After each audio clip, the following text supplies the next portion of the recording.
कहत कबीर सुनो भाई साधो, कहत कबीर सुनो भाई साधो, अरे कहत कबीर सुनो भाई साधो, कहत कबीर सुनो भाई साधो। साहब मिले सबूरी में, अरे साहब मिले सबूरी में, मन लागो यार फकीरी में, मन लागो। What about so-called saints? So-called saints, but they're not actual, but considered to be by the society. I heard a beautiful expression about saints. Every saint has a past, and every criminal has a future. Sinner has a future. A saint is nobody special. We are saints. Now that breaks our image, our own image in our mind. We are saints. Why are you not a saint? Prove that you are not a saint. First we would have to say a saint is like this, and then I can break some rules, but if I don't have an idea. How are you not a saint? Who is the greater saint? St. Francis or Rasputin? Yeah. Is that a saint asking? Of course. Is that your method to prove that you are not a saint? That's better. That's easy to prove, huh? In my case. Saints are undifferentiable. The Atman is the only saint. We all are saints. You don't have to go to a saint. And we are also the so-called saints. When you are operating from the right center, you are the saint. When you are operating from somewhere else, then you are the so-called saint. What if the person called as saint didn't have words? What if he was not wearing a special robe? What if he was not keeping his hair in a special way? What if he was in normal civilian uniform? And you meet him in a train, and there are no words. How do you know him as a saint? Maybe you don't. Huh? Usually people give out energy. With people who are very evolved, you can kind of feel their radiation in their field. Energy is a very physical quantity. It can be detected by instruments. There is nothing called as the body giving out energy. All that is so very, forget about it being spiritual. It is not even scientific. Yeah, but it's still something I experience. Like a lot of... Whatever one experiences is a thing of the mind. And one can keep experiencing anything. By imagining a beautiful woman, you can experience arousal. That does not mean that the beautiful woman is there. Ramana Maharshi said, you can't recognize unless you yourself are, but maybe the best indication is that you might feel peaceful in their presence.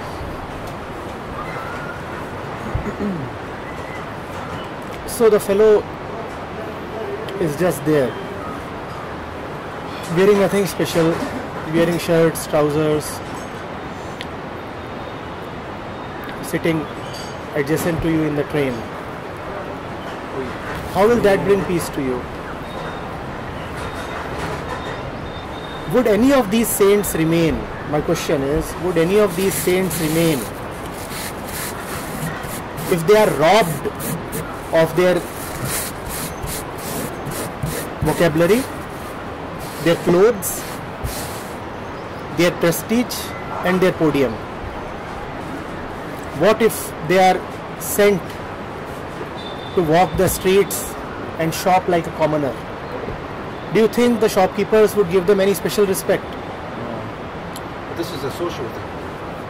But the same shopkeepers give them a lot of respect. That's also a social thing. Which means the saint is absolutely... The idea of the saint is a social thing. But all we have is...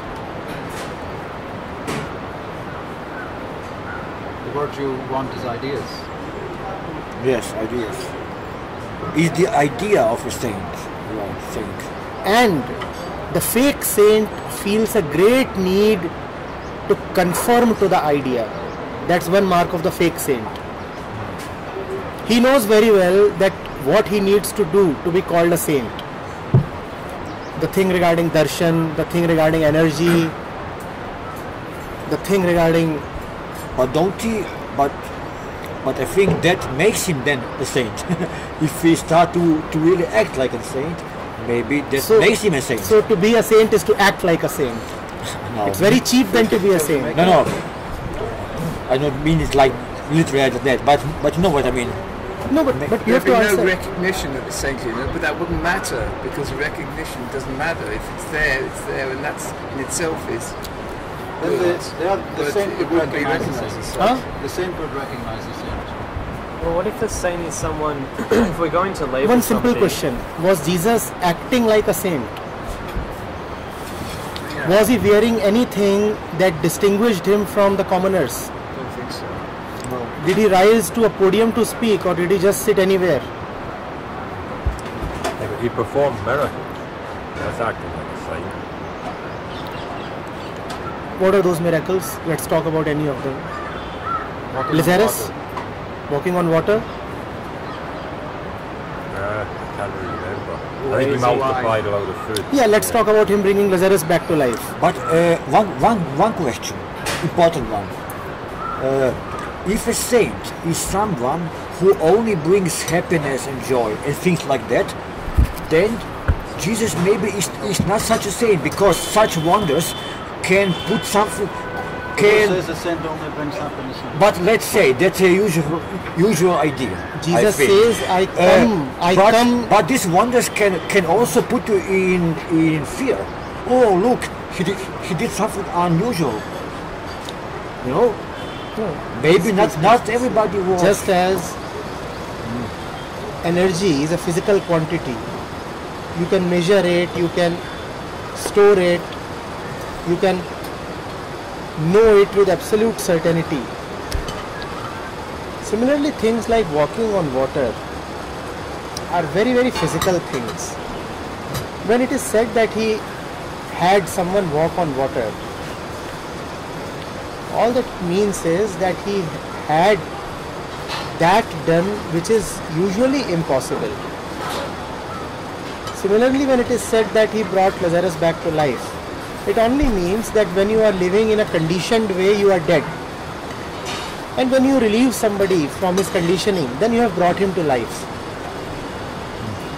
It is not to be taken literally, because the life of a Jesus itself is not to be taken literally.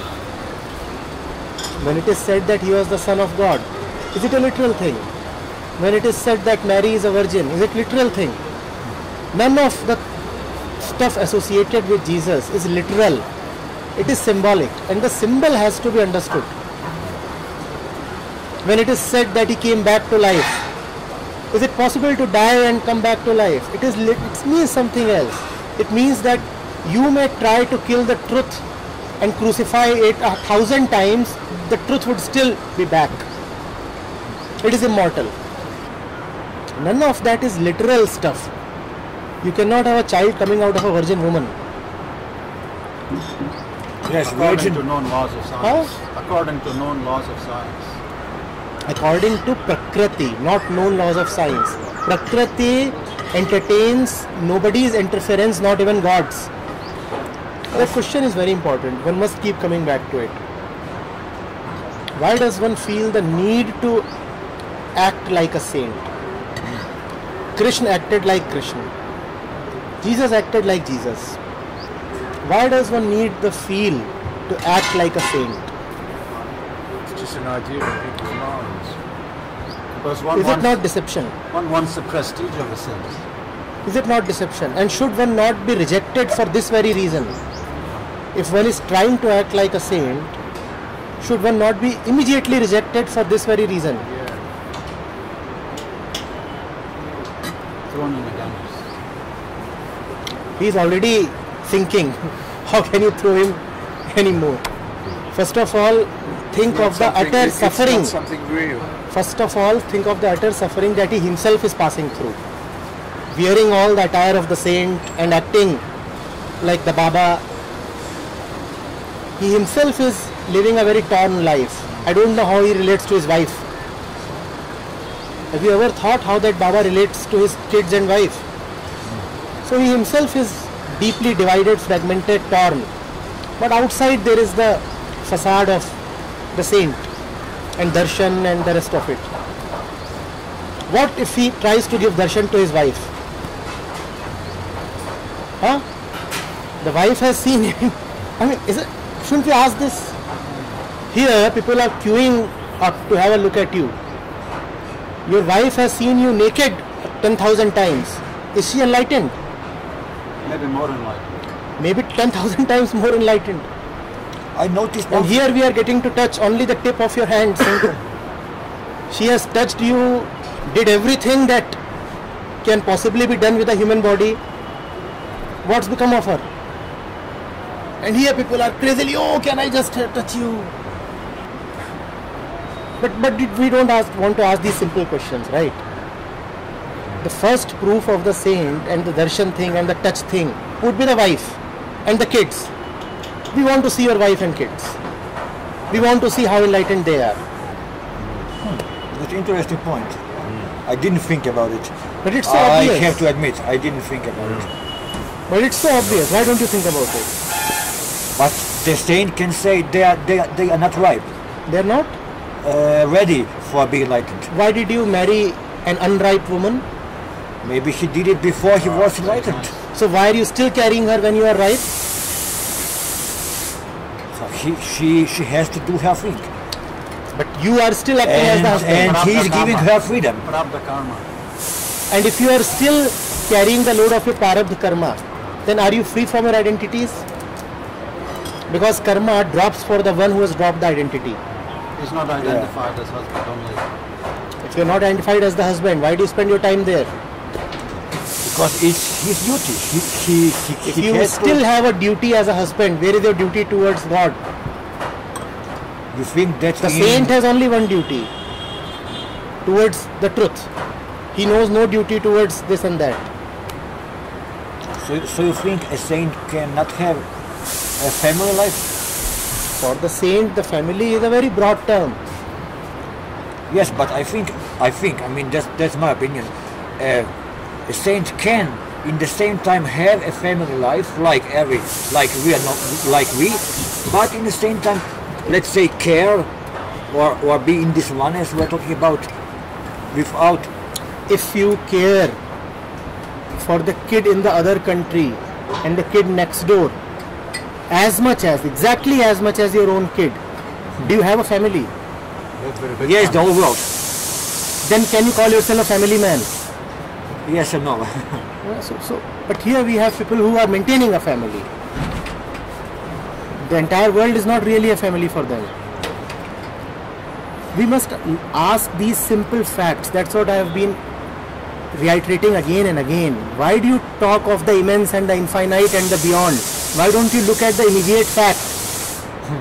But just as we can't tell the saint by the outer clothes, we can't judge by any fact of his life. Only by his life.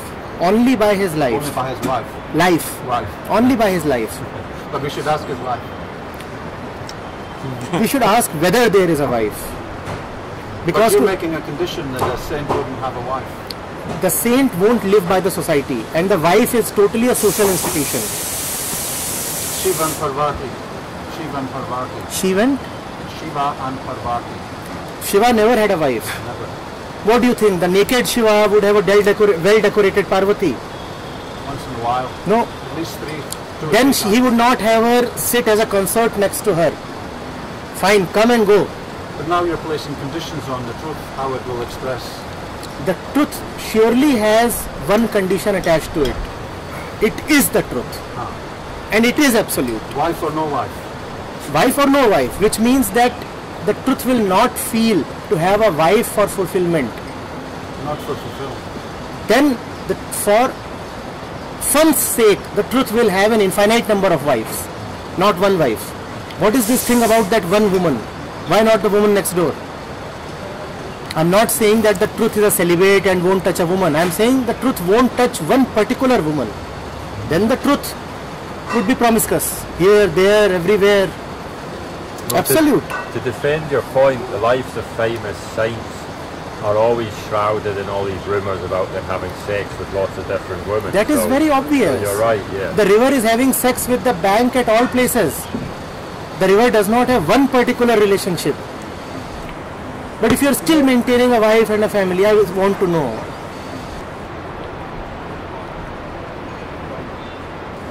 A few other questions. Was Jesus fond of being photographed in special poses? Would he appoint a professional photographer and go to a studio to get photographed? I see him in pictures often like this. Did he get himself clicked, or are we imagining those pictures today? But here you have saints.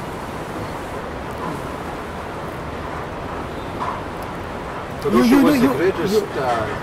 You know of these teenage girls, how they would get themselves clicked 100 times and then select the right display picture for their Facebook account. They want to be attractive to young men. Yeah. If the saint is doing the same thing, you know, getting himself clicked in fancy poses, what is he doing? But isn't it usually the followers who insist on this stuff? The saint is standing so that he can get clicked. And Osho was the greatest flirt with the camera. But I think Thousands of pictures. When we look at Osho's life, we look at his life in totality. Yes, he was getting himself clicked, but then he was getting himself clicked with 10 women. Sometimes not. He was not afraid to get himself clicked with 10 women. No, not afraid. Not afraid at all. Or with He was not following the traditional image of a saint. No. No saint gets himself clicked with dancing women. Here you have saints who are following just the beaten track. They very well know what it means to look like a saint, and they are getting themselves clicked that way. Osho would get himself clicked sipping a cup of tea. Right? Was that image existing before Osho? Was that image existing before Osho? So Osho was an iconoclast. Here you have followers of images. Osho did, even in getting himself clicked, Osho broke a stereotype, because saints were not supposed to be fond of wearing fancy clothes and watches and rings and anklets and caps and such things. So even in getting himself clicked with that stuff, he was still defying images. And here you have people who are desperate to cling to images so that they can be proven as saints. Don't you see the obvious difference?